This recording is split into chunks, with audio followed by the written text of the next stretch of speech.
The scent of oil paint and turpentine filled my tiny studio apartment as I stared at the eviction notice taped to my door. 3 months behind on rent. The irony wasn't lost on me. This notice arrived the same day my piece sold for $2.8 million at a private auction in Geneva. Not that my mother would ever know that. Painting won't pay the bills, Alexandra. Her voice echoed in my head, the same words she'd been repeating since I was 16. Look at you, 30 years old, living in a cramped studio, barely making ends meet. Is this what you want from life? If she only knew that the cramped studio was just a cover, that the struggling artist her socialite friends pitied was now the anonymous force revolutionizing the modern art market. But I let them believe what they wanted. Sometimes invisibility is the greatest advantage you can have. I pulled the notice off the door and added it to my collection, 3 years' worth of carefully cultivated evidence of my supposed failure. Every bounced check, every late notice, every disappointment carefully archived to maintain the illusion that my mother had been right all along. My phone buzzed. Marcus, my attorney. The Rothschild acquisition is complete, he said without preamble. You now own controlling interest in the largest private art collection in Europe. The paperwork will be finalized tomorrow. I smiled, glancing at the past due notices scattered across my desk. Any word from the gallery? Construction is ahead of schedule. The Laurent Gallery will be ready for its grand opening in 3 weeks. Your mother's still on the board of the Arts Council, correct? Yes, I replied, remembering her latest lecture about how I was wasting my talent on experimental nonsense, while her friends' children were becoming doctors and lawyers. She hasn't missed a major gallery opening in 20 years. Perfect, Marcus said. The invitations go out tomorrow. Every major collector, critic, and socialite in the city will be there, including the entire Arts Council. I hung up and walked to my window, looking out at the city skyline. Somewhere out there, my mother was probably at another charity luncheon, lamenting her daughter's poor life choices to her perfectly polished friends. The same friends who had no idea they'd been bidding against me at auctions for years. The real studio, my actual workspace, was in a converted warehouse on the other side of town. 40,000 square feet of state-of-the-art facilities where I created the pieces that sold for millions under various pseudonyms. But this cramped apartment, with its second-hand furniture and careful signs of struggle, this was my masterpiece. A perfect performance of the starving artist my family expected me to be. My sister Caroline called while I was mixing paints. Mom's beside herself, she said, her voice dripping with fake concern. The Laurent Gallery opening is all anyone can talk about, and here you are still peddling your little paintings at coffee shops. Don't you want to make something of yourself? I dabbed blue paint onto canvas, phone pressed between ear and shoulder. Not everyone measures success the same way, Caroline. She sighed dramatically. The Arts Council is calling it the most significant cultural development in the city's history. The mysterious owner has apparently acquired some of the most valuable collections in the world. That could have been you if you'd listened to Mom and taken that gallery management course instead of insisting on following your passion. If she only knew that I own not just the Laurent Gallery, but 6 others across 3 continents. That the mysterious owner she spoke of with such reverence was her little sister, the family disappointment. Maybe I'll stop by the opening, I said casually. See what all the fuss is about. Caroline laughed. In what? Those paint-splattered jeans you always wear? The guest list is more exclusive than the Met Gala. They're not letting in random street artists. I let her words wash over me, thinking about the invitation that would arrive at her house tomorrow. Gold embossed, personally signed by the gallery's curator, requesting the honor of her presence at the most anticipated cultural event of the decade. Later that evening, I drove to my real studio in my actual car, not the rusted Honda my family thought I still owned, but a sleek, custom-made Mercedes. The security system recognized me immediately, steel doors sliding open to reveal my true world. Inside, massive canvases lined the walls, each worth more than my mother's house. In the center, my latest installation piece was taking shape, a commentary on perception and reality that would debut at the gallery opening. The irony made me smile. My phone buzzed again. This time it was Thomas, my head curator. The Times wants an interview with the owner, he said. They're running a feature on the gallery opening. What should I tell them? The usual, I replied. The owner prefers to remain anonymous, letting the art speak for itself. And what about the opening night? You know you'll have to be there. I walked to the window, watching the sunset paint the sky in shades of gold and purple. Oh, I'll be there. Just not as who they expect. The next morning I met with my team to review the final preparations. The gallery was a masterpiece in itself, 9 stories of steel and glass, designed by the world's top architects. Every detail had been carefully considered, from the lighting to the acoustic engineering. Sarah, my PR director, spread out the guest list on the conference table. The Arts Council members are all confirmed, including your mother. She's bringing her usual circle. I nodded, scanning the names. All the people who had dismissed me, doubted me, pitted me over the years. They would all be there, dressed in their finest, eager to curry favor with the mysterious billionaire who had taken the art world by storm. The reveal needs to be perfect, I said. Not just for me, but for every artist who's ever been told their dreams weren't practical enough. Later that day, I visited my mother for our weekly dinner, a tradition she insisted on maintaining to keep me connected to reality. Her reality, of course. The maid let me in, trying not to stare at my deliberately casual clothes. In the dining room, my mother sat at the head of the table, perfectly coiffed as always. Alexandra, she said, disapproval evident in her tone. Couldn't you have dressed properly for dinner? I took my usual seat, the one furthest from her. Sorry, Mom. Been painting all day. She pressed her lips together. Yes, well. Speaking of which, have you given any more thought to that teaching position at the community center? It's not much, but at least it's steady income. Before I could answer, she continued. Oh, and did you hear about the Laurent Gallery? Martha Williams' daughter is handling the catering. Now that's a sensible career in the arts. I hid my smile behind my water glass. Martha Williams' daughter had indeed gotten the catering contract from me, though she didn't know it. The opening's in 3 weeks, my mother continued. The whole city's talking about it. The owner is supposedly some European billionaire with impeccable taste. That's what happens when you approach art as a business, not just throwing paint at canvas and hoping something sticks. I thought about the contracts in my office safe, the acquisition papers for her favorite galleries in Paris and London, the international art funds I controlled through a network of holding companies. Maybe things will work out for me too, Mom, I said quietly. You never know. She patted my hand condescendingly. Of course, dear. Now about that teaching position. As I drove home that night, I thought about the upcoming opening. About the moment when everything would change. Not just for me, but for every parent who ever told their child that art wouldn't pay the bills. The invitations went out the next morning. I imagined my mother's face when she opened the heavy cream envelope, saw her name embossed in gold leaf.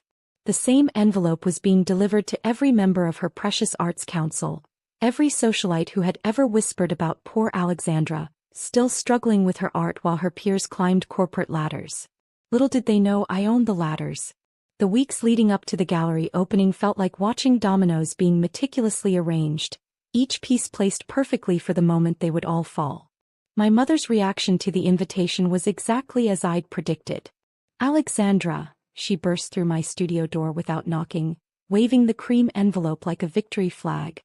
You'll never believe it. The Laurent Gallery, we've all been invited. The entire Arts Council. I looked up from my canvas, carefully maintaining my practiced expression of mild interest. That's nice, Mom. Nice? It's extraordinary. Do you know how exclusive this opening is? The mysterious owner has apparently spent billions acquiring some of the most significant private collections in modern art.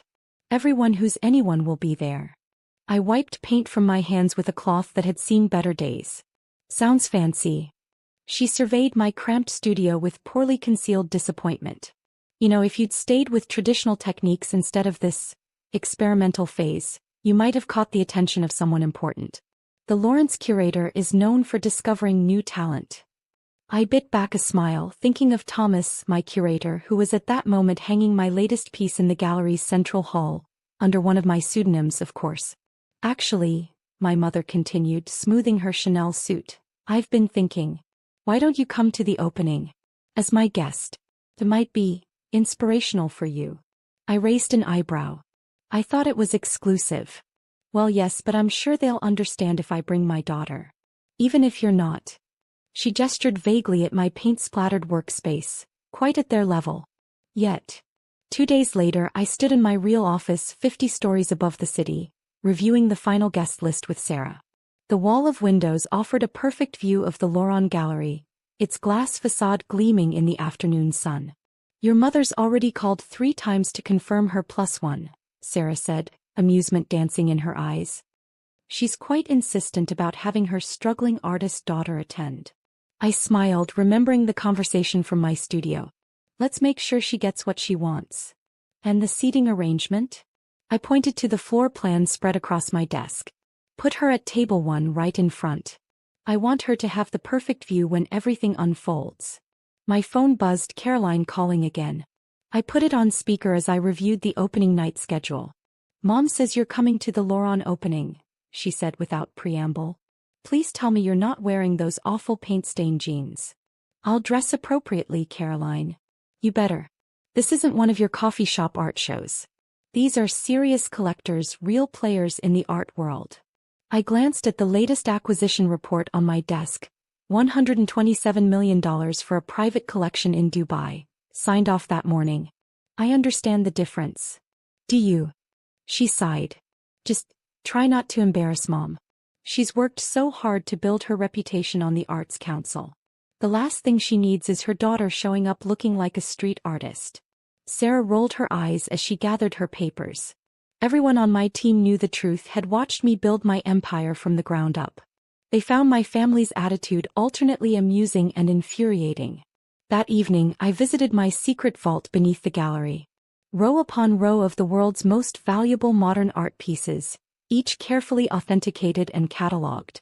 This was where I kept my real collection, the one that would be revealed on opening night. Thomas joined me, clipboard in hand. The main hall is ready. We've hung the piece you created last month as the centerpiece, the one about hidden truths and public perceptions. Perfect timing, I murmured, running my fingers along the edge of a frame. Your mother's going to have quite a shock. I turned to face him. It's not about shocking her, Thomas. It's about showing her, showing all of them, that success doesn't always look the way they expect it to. The next week passed in a blur of final preparations. My mother called daily, alternating between excitement about the opening and concern about my appearance there. I've heard the owner might actually attend, she gushed during one call. Nobody knows who they are, isn't it thrilling? Martha thinks it might be some European aristocrat. I was actually in the gallery when she called, supervising the hanging of the last few pieces. Maybe it's someone closer to home, I suggested. She laughed. Oh, darling, no one in our circles has that kind of money or influence. This person has transformed the entire modern art market in just a few years. 3 days before the opening, I received another call, this time from my father. He'd left when I was 12, starting a new family and barely maintaining contact. Now he was suddenly interested in reconnecting. I heard about the Loron opening, he said, his voice overly casual. Your mother mentioned you'll be there. As her guest, yes. Well, I was thinking of attending myself. Important connections to be made at these events. Maybe we could. He cleared his throat. Maybe we could talk about your future. I know some people in the art world. I thought about the dossier on my desk. A complete analysis of his failing investment firm, the mounting debts he was trying to hide from his new family. I'll be pretty busy that night, I said. But thanks for thinking of me. The day before the opening, I visited my cramped studio one last time. This small space had served its purpose well, maintaining the illusion my family needed to believe. I'd already arranged for all my actual work to be moved to my real studio, leaving behind only the deliberately mediocre pieces they expected from me. As I was locking up, my mother appeared again, carrying a garment bag. I brought you something to wear tomorrow night, she said, hanging the bag on my door. It's last season's Oscar de la Renta, but it should do. We can't have you showing up in your usual attire. I unzipped the bag, revealing a conservative black dress. Thanks, Mom, but I've already got something picked out. She pressed her lips together. Alexandra, please. This is important. The Loron Gallery opening isn't just another night.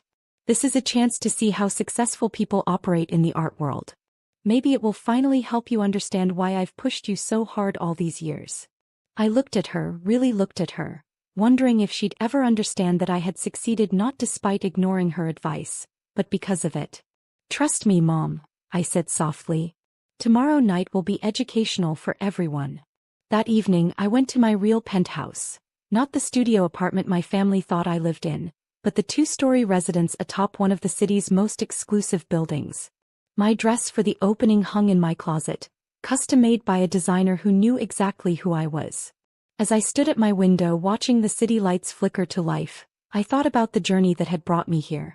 About the years of hiding my success, of letting them believe I was struggling, of building something extraordinary in the shadows of their disappointment.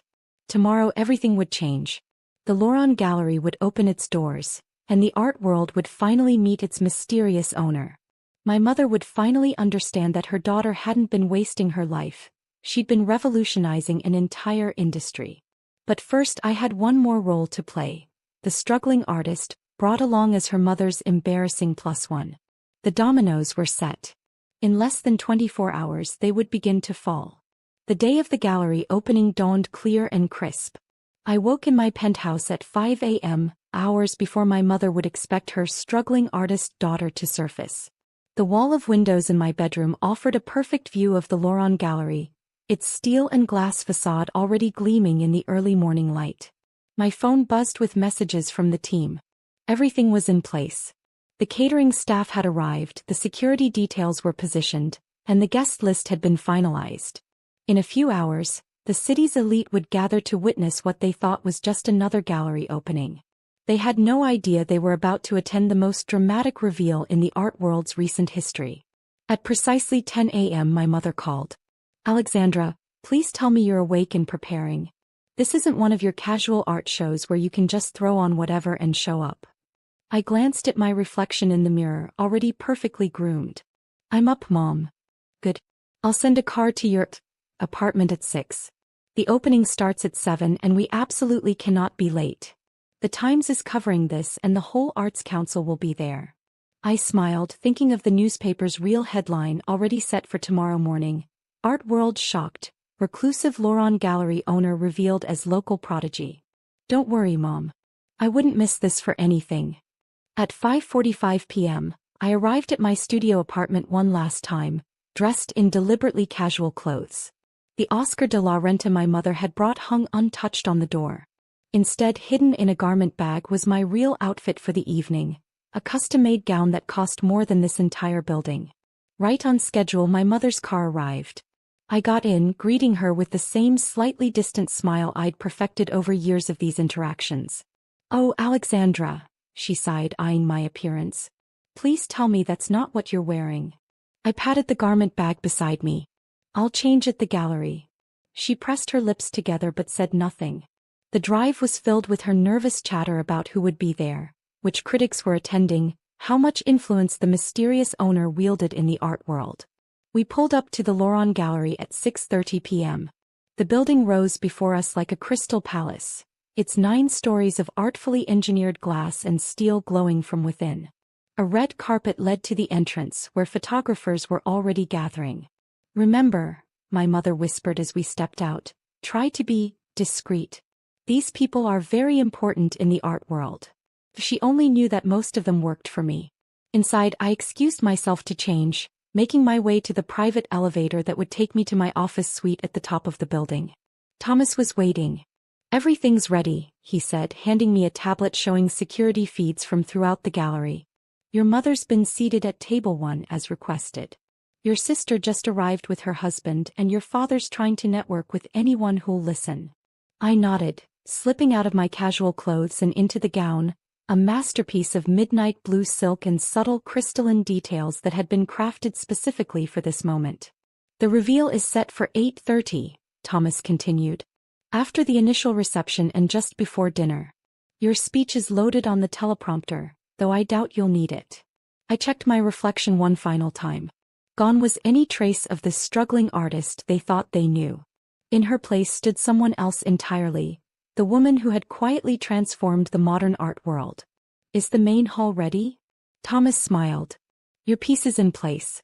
It's quite a statement." At 7:30 I watched from above as the gallery filled with guests.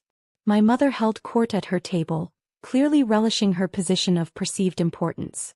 Caroline worked the room, dropping names and trying to connect with influential figures who, unknowingly, all reported to me. The initial presentations began at 8 o'clock, a series of carefully orchestrated speeches about the gallery's vision and impact on the art world. I could see my mother beaming as her friends whispered and pointed at various pieces, all while wondering about my conspicuous absence. Finally, at 8:25, Thomas took the stage. "Ladies and gentlemen, thank you for joining us on this historic evening. As you know, the Laurent Gallery has transformed the modern art landscape under the guidance of a visionary collector and artist who until now has chosen to remain anonymous." The room hushed. I stepped into the private elevator that would take me to the main floor. Tonight that changes. Tonight we finally introduce you to the person who has not only created this space but has also become one of the most influential figures in contemporary art. I could see my mother leaning forward in her seat, probably already composing the social media posts she'd make about being present for this moment. The elevator doors opened silently behind the stage. "Please welcome," Thomas continued, "the owner and creative director of the Laurent Gallery, and the artist behind many of our most celebrated works." I stepped out into the spotlight. "Alexandra Laurent." The silence was absolute. Then came the gasps, the murmurs, the sound of glass shattering as my mother's champagne flute slipped from her hand. I walked to the microphone, my heels clicking against the marble floor. "Good evening, everyone. Welcome to my gallery." The look on my mother's face was indescribable, a mixture of shock, disbelief, and dawning comprehension. Caroline had gone pale, her husband physically supporting her as she swayed in her seat. "Some of you know me," I continued, "or think you do. You know the version of me that worked in a small studio, that struggled to sell paintings in coffee shops. What you didn't know was that while you were pitying my choices, I was building this." I gestured to the space around us. "Every piece you've admired tonight, every collection you've discussed, every acquisition that made headlines, that was all me. The struggling artist you dismissed? She owns not just this gallery, but 6 others across 3 continents." My father had moved toward the exit, but security, my security, had already closed the doors. "I let you believe what you wanted to believe," I said, my voice carrying clearly through the silent room. "I let you think I had failed because sometimes the greatest power comes from being underestimated." I turned to face the main hall where my latest installation hung, a massive piece titled Perceptions, made up of thousands of small mirrors arranged to create a larger image. From a distance, it showed a simple artist's studio. But up close, each mirror reflected a piece of my empire. "Tonight isn't just about revealing who I am," I continued. "It's about challenging what we think we know about success, about art, about power. And most importantly, it's about showing that sometimes the people you dismiss might just be the ones making history." The room erupted in applause, genuine from those who didn't know me, stunned and mechanical from my family. My mother sat frozen, tears streaming down her face as she stared at the daughter she thought she knew. As I stepped down from the stage, Thomas announced dinner would be served.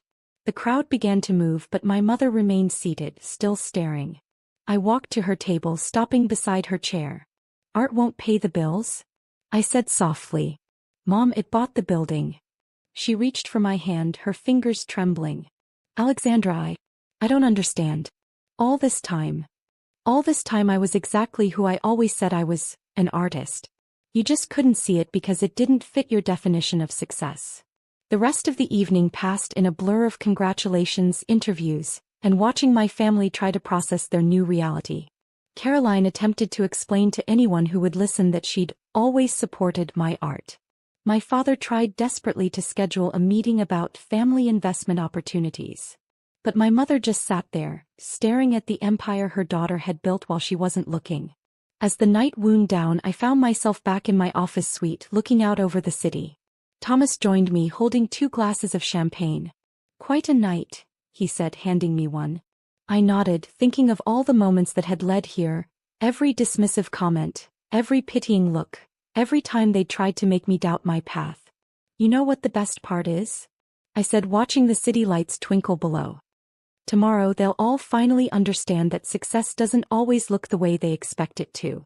And maybe, just maybe, some other artist out there will hear this story and realize they don't need anyone's permission to build something extraordinary."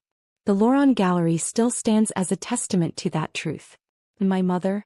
She finally got her wish. Her daughter's art is hanging in all the best galleries. After all, I own them.